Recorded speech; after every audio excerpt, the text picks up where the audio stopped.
Bonjour à tous, bienvenue dans cette vidéo. Donc c'est la deuxième partie sur le fabuleux pouvoir des énergies que j'ai faite la semaine dernière. Et je vais vous illustrer ça par deux exemples concrets que j'ai sélectionnés, que j'ai vécu il y a environ un peu moins d'une dizaine d'années en arrière pour vous montrer à quel point il y a un réel pouvoir que de prendre soin de ces énergies et à quel point on peut réellement changer des situations grâce à ça. Avant de rentrer dans le vif du sujet, on va parler donc de communication. Il faut savoir que la communication, elle est tridimensionnelle. Donc, on a la communication verbale. Donc, il s'agit du vocabulaire, de la syntaxe, des mots, etc., des expressions utilisées. Elle représente que 7% de la communication.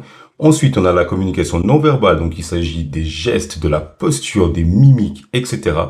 Et celle-là, elle représente 55% de la communication. Et ensuite, la communication paraverbale, c'est environ 38%, donc le reste, le ton de la voix, le volume, le rythme et autres.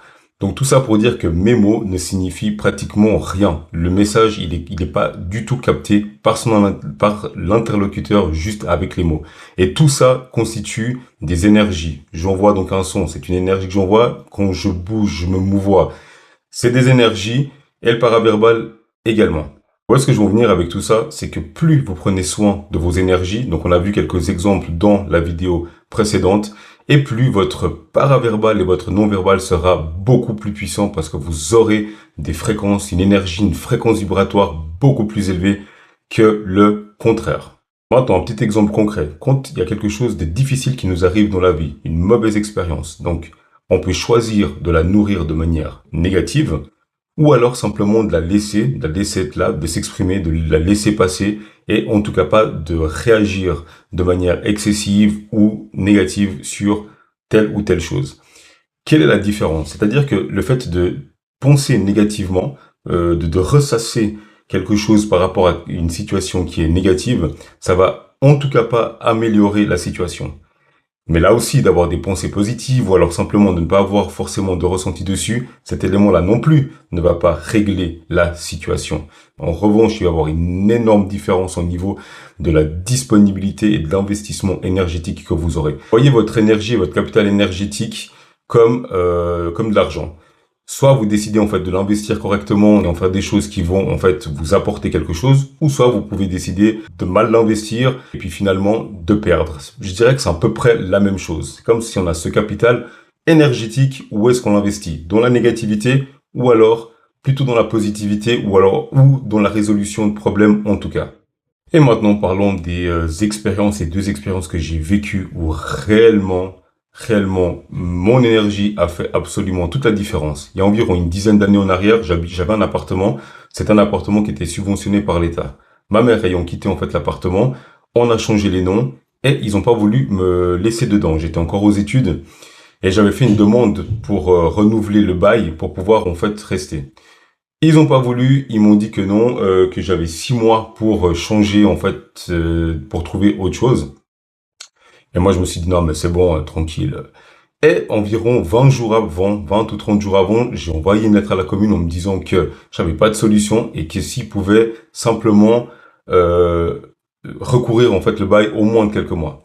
Et la grande surprise, enfin non, pas de surprise, je reçois une lettre en disant que c'était non, que je connaissais en fait les conditions et que c'était pas possible en fait. J'étais très embêté. Franchement, là, émotionnellement, c'était quand même un coup relativement dur.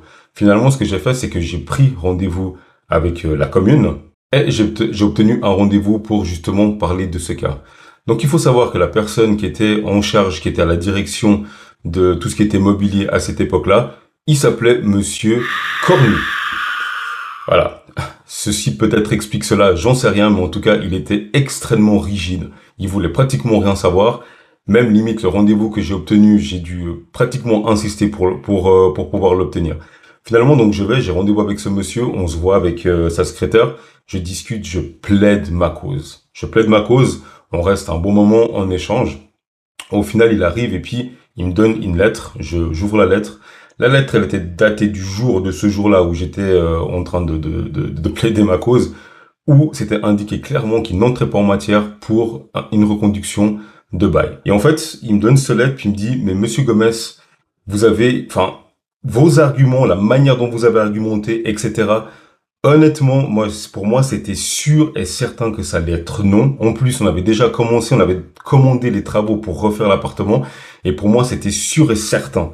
Mais j'ai quand même envie de vous laisser une chance. Donc, pour cette fois-ci, je vous laisse 6 mois de plus. Et là où je veux en venir par rapport à ça, c'est qu'est-ce qui a changé par rapport à la lettre que je lui ai envoyée. Dans ma situation, rien n'avait changé. Pas d'un iota. La situation elle était la même. C'est que je m'étais pris en retard à la dernière minute pour recourir un bail, sachant qu'il y a des lois, forcément, et je les ai pas respectées. Donc, la situation n'avait strictement pas changé. En revanche, d'avoir parlé avec lui, et sa secrétaire m'avait dit après, je sais même pas comment vous avez fait, parce que pour nous, c'est sûr que elle était même étonnée, elle, que Monsieur Cornu ait changé de décision. Donc c'est là où on voit le pouvoir, en fait, du non-verbal et du paraverbal. Et je pense que ces énergies-là, il y a quelque chose où on communique. Et on n'est pas prêt, en fait. Les gens ne sont pas prêts de communiquer avec ces émotions-là. Venons-en maintenant à la seconde histoire, et qui est la suite de cette première. Donc forcément, 6 mois après, il m'avait reconduit le bail de 6 mois.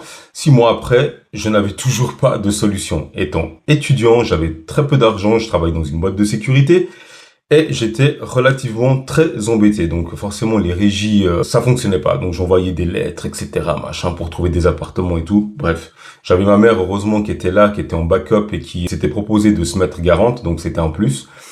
Mais par contre, ça fonctionnait pas. Un jour, je suis vraiment embêté.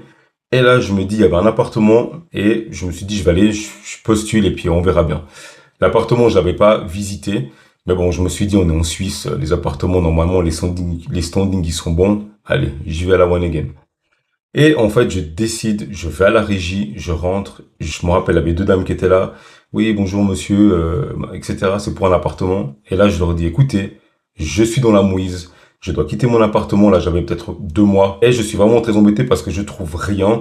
Et là, je suis arrivé. Et puis j'ai dit, bah voilà, j'ai ma mère qui se porte garante, etc. Enfin, dérouler tout le truc. Et après, elles me disent, c'est pour quel appartement? Et là, je leur donne le nom de l'appartement, enfin, l'appartement en question.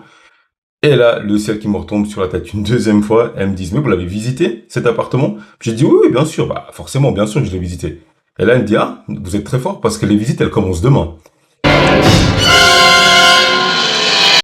Et là, dans ma tête, je me dis, mince, encore les pieds dans le plat. Et je vous assure, là, je crois que j'avais mes anges qui étaient avec moi. Et là, elles me disent, ah, mais en fait, c'était vous qui avez téléphoné hier pour pouvoir faire une visite spéciale. She's crazy like a fool. C'est ça, mesdames, c'est ça. Et là, elles ont dit, ok, très bien, etc. et tout. Elles ont pris mon dossier. Non, je pense que c'était le lendemain ou le surlendemain. On m'appelle la régie pour me dire que j'avais cet appartement. Donc, pourquoi est-ce que je dis que vraiment ma présence a fait complètement la différence? C'est parce que j'avais un très mauvais dossier. Le dossier n'était pas bon. Surtout, en fait, quand on l'avait remis avec ma compagne en location, le nombre de personnes, le nombre de demandes qu'on avait eues, que même avec un bon dossier, la probabilité leur était faible, tant il y avait de personnes qui voulaient en fait cet appartement-là. Et là, je me suis rendu compte du geste, en fait, d'avoir communiqué, d'avoir eu parce que la sincérité, toutes ces choses-là, c'est des énergies qu'on envoie, hein. C'est des choses que les gens, en fait, ils perçoivent, ils captent, etc. Donc, tout ce message, tout ça, c'est des leviers extrêmement puissants. Donc, s'il vous plaît, maintenant, des fois, je vois des posts aussi, des fois LinkedIn, etc. et tout, où on voit simplement, malheureusement, du texte. C'est que 7% de la communication. On passe complètement à côté de la communication entière. Donc voilà, je vous ai livré 2 cas. J'en ai eu beaucoup plus, en fait, dans ma vie. Et pour moi, ce qui est aussi intéressant là-dedans, c'est de cultiver cette énergie, en fait, positive. D'être dans la positivité, parce que sa positivité, c'est quelque chose, encore une fois, de contagieux. Et le mot de la fin pour conclure donc ces 2 chapitres sur les énergies. Protégez votre énergie. Et ne laissez personne vous l'emprunter ou avoir une hypothèque dessus, car vous ne serez pas remboursé. Ce que je voulais dire aussi, c'est que je vous remercie. Likez, partagez, ça m'aidera énormément. Je vous demande avec de tout cœur de partager la vidéo, de commenter, d'avoir aussi vos retours. Pour moi, c'est extrêmement précieux. Et ça va aussi me faire grandir, ça va faire grandir la chaîne. Et je pense que il y a que le collectif, il y a que le collectif qui marche. Même si je suis seul là devant vous, il y aura les podcasts en fait qui vont arriver le 1er en octobre. Et je me réjouis en fait de faire tout ça, de livrer ce contenu. C'est simplement le fait que les gens s'abonnent et autres, c'est ce qui donne de la crédibilité et qui fasse que la chaîne grandisse. Je vous remercie de tout cœur et bisous.